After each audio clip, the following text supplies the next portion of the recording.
So may gusto kang babae pero hindi magkaparehas yung nararamdaman niya sa nararamdaman mo. At ngayon, gusto mo maka-move on. So, tutulungan kita, Holmes. Tutulungan kita para maka-move on ka sa babaeng ayaw sa'yo. Bago ko lang simulan tong video na to, ang gusto ko lang sabihin dito, Holmes, is alam ko na matatag ka, mahusay, matalino, at may ambisyon ka. Huwag na huwag kang masisiraan ng confidence dahil ayaw ng isang babae sa'yo. Actually, kahit hindi lang pagdating sa babae, importante na huwag nyo hahayaan sirain ng mga ibang tao yung confidence nyo. Simulan natin tong video na to. Ako nga pala si Homeboy Liz Kitty! Yeah!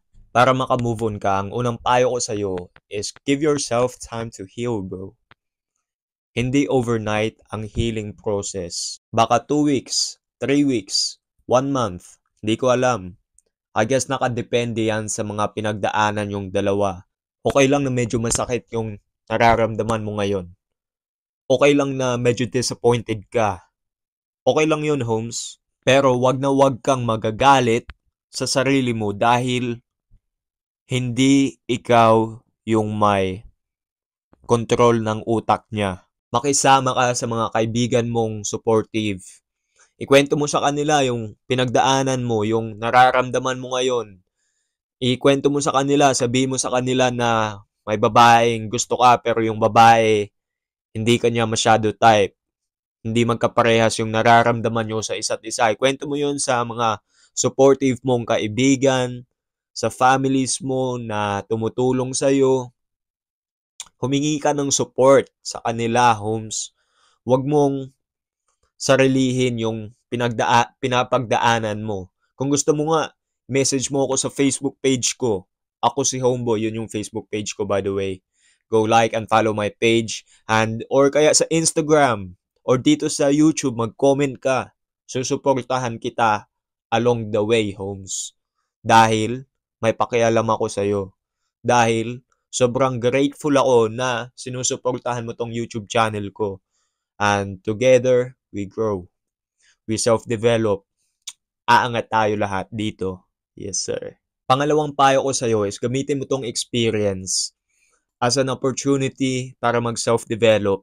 Mabuti nga naranasan mo tong experience na to, itong feeling ng rejection dahil pwede mo tong gamitin as an opportunity to grow.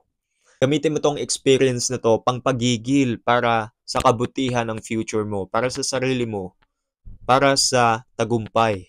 Baka may isang skill na gusto mong pag-aralan para kumita ng pera.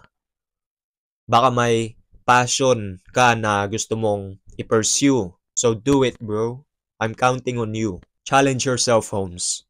Basta kung ano yung makakabuti para sa sarili mo, palagi mo yon piliin at gawin. Take action, bro. Kilos, kilos. Grind, grind, grind. Hustle, hustle. Pangatlo, kapag ready ka na, nag-self-improve ka na, naka-move on ka na, huwag kang matakot humanap ng ibang babae, Holmes. Sa dami ng babae dito sa mundo, Holmes, huwag kang matakot tanggihan ka ng 5 na babae, 10 babae.